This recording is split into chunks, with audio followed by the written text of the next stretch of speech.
Good morning, everybody. This is Meg at Chasing Retro, and I am coming to you this morning with I guess, unveiling of what has been in my flower press for the past couple of months.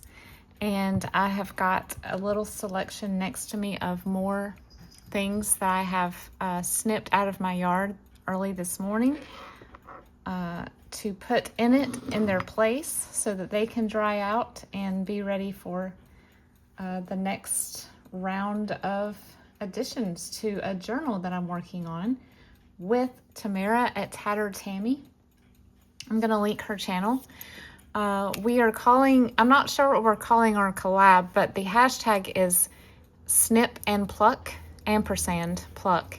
And we are sort of each of us is making our own sort of herbarium type botanical journal, sort of a way to chronicle green things and florals that we find in our areas. We live in different parts of the country, so we have different things blooming at different times, and some things may grow well here that doesn't there, and vice versa. So it's just a really fun way to sort of chronicle growth through the year, as well as the types of things that are growing in your yard.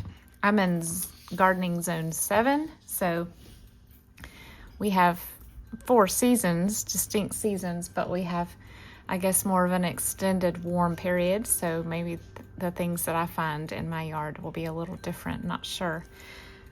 But this is a flower press that my son made for me a few years ago upon request, and it has served me very well. It's just 2 pieces of scrap plywood and some nuts and bolts. So let's open it, and I don't even remember what I put in it.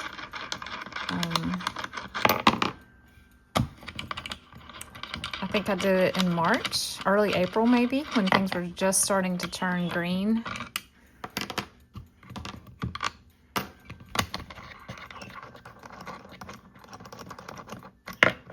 This is an open collab, so anyone can join in and make their own and use the hashtag. And at the end of this video, I'm going to talk about a giveaway that I'm going to run if you would like to be a participant in our collab. This item that I'm going to give away is vintage and will help you greatly in your preparation for the journal. Sometimes it sticks a little bit. Okay. It always smells very interesting when I first open it. I guess just because things have been in here. I didn't put anything in that section. Let's see. Nope, nothing in that section. These are leftover remnants from last time. Okay, we have a very, very flat piece of ivy. We have a lot of English ivy in our yard.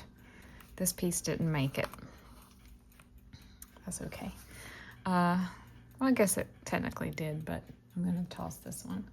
We have a lot of English ivy in our yard, and as you know, it can be beautiful, but it can also be a huge nuisance, so we have to really watch it. This, I'm trying to remember what this is. Oh, this is from our burning bush. We have a bush, yes, just like Moses. We have a bush in our yard called a burning bush, and in late September through mid-October, it goes from this beautiful green to this bright, bright red. Like you can see it from the minute you turn onto our street. It's so beautiful. My grandpa planted it, and I love it. It probably needs to be trimmed down significantly. It's large, it's taller than our cars now, but I love it. So I'll have to go online and find the Latin names for all these things. Okay, here's a piece of rosemary. That's funny. I plucked another piece of rosemary this morning because it's flowering now. I have some rosemary growing in a raised garden. This, I believe, is a wild strawberry leaf. What is this? Oh goodness, I don't know what this is.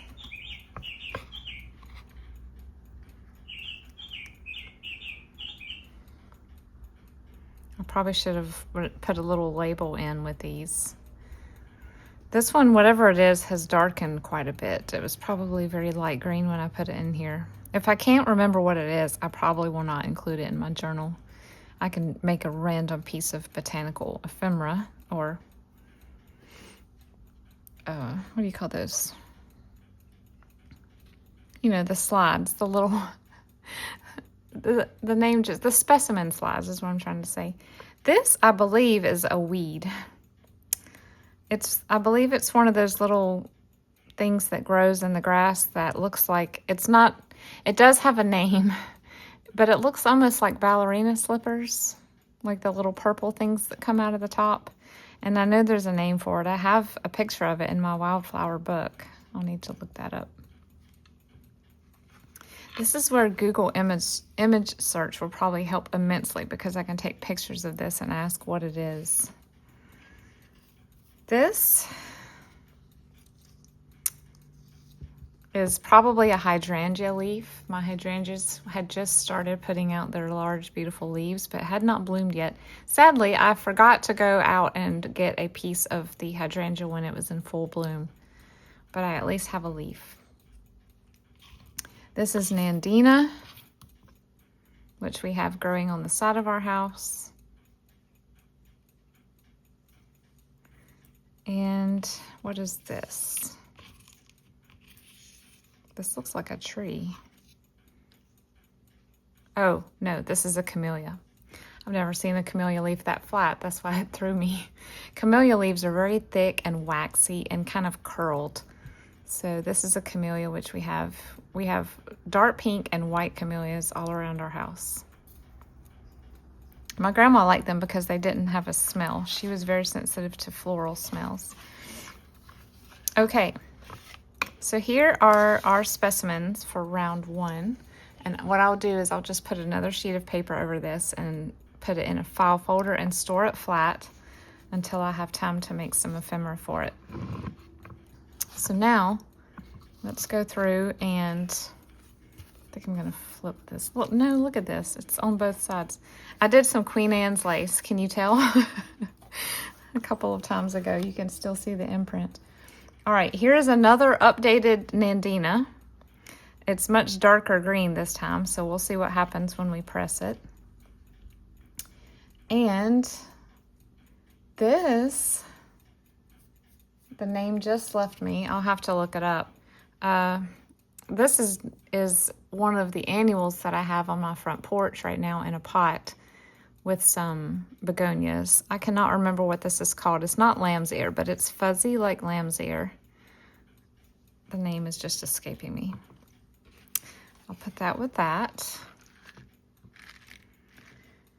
And then I plucked a piece off of my Boston fern, which we always hang on our front porch every spring through fall. I love the way ferns look in a botanical layout.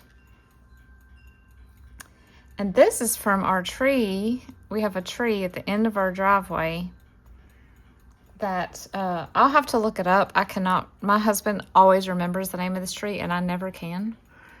Basically, it looks like an evergreen because this looks sort of like pine needles, does it not? But it's very thin and wispy.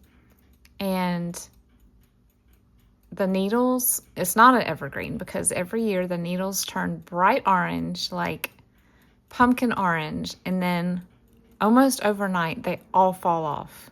Like you go to bed one night and it's orange, and you wake up the next morning after a windy evening and there's nothing on the tree. It's quite odd. And then you have to rake them up and get rid of them, and they're very sticky and they stick to everything, including your socks, and they get stuck inside the rake. But I love it. It's a beautiful tree. It provides a lot of great shade. So before I put that into a ephemera setting, or I guess sort of when I laminate it or put it between wax paper or whatever I decide to do, I'll look up and remember, or ask my husband, what's the name of that tree? So I'm putting tree leaves in here too, not just things that grow out of the ground that come and go, because trees are some of my favorite things in the world, and the trees in my yard especially are very special and sentimental to me because my grandpa planted all of them. And we have 2 oak trees, 3 actually, and they're all water oaks. And so I snipped a leaf off of one of those. Just because if anything ever happens to them, if they fall, please, Lord, no, don't let them fall. Or if we have to have them cut down one day, I will have a little piece of the tree to remember. I need to go get one from the one in the backyard too. This is the front yard. Here's a piece of that rosemary again with flowers on it. Beautiful purple flowers. So I'll put that here. That's what was so fragrant when I first opened it. And this is in a pot at the end of my sidewalk. I think it's called Calabrosia.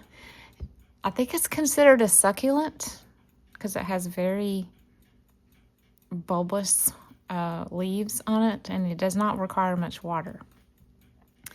But I have an orange one and a white one, and so I grabbed an orange flower just for more color in the journal. And I'll put those there. And then I have 3 more with color. I have 2 zinnias. I planted zinnias this year, and I accidentally got the dwarf variety, so they're very small. I have not really cut any yet and put them in a vase in the house because they're just so small. And honestly, I enjoy looking out my window and seeing the color. So here's a hot pink one and an orange one. And when you do these, you can try to make them tilt a certain way before you put the cardboard on them, so the color will be very evident when they're dried. This one is still covered with dew, so let me dry it off real quick. This is vinca, which I have planted around our mailbox. And I'll probably take a few of these leaves off. Okay, so here's the vinca, very lovely. I have hot pink and white vinca. All right, and we'll put that like that. I feel really bad pressing flowers. I don't know why I feel like I'm hurting them. Isn't that funny? Okay, then you put the lid back on. I guess it's called a lid. And I'm gonna have to stand up because you have to put some weight on it to close it.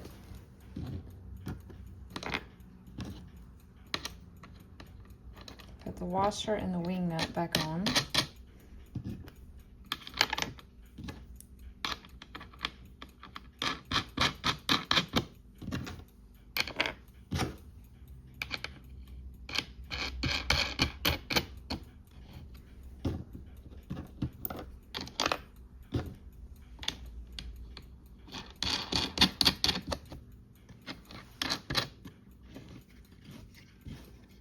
Then you just tighten them, not one at a time. You kind of go, you kind of rotate through all 4 of them.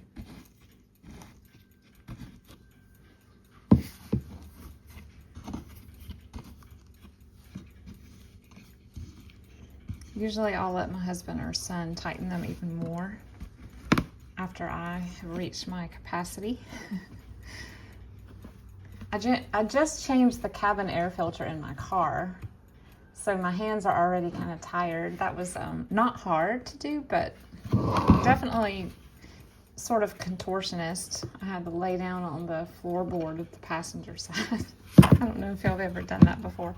I have to do that once a year because of pollen and stuff getting in there that irritates me. Okay,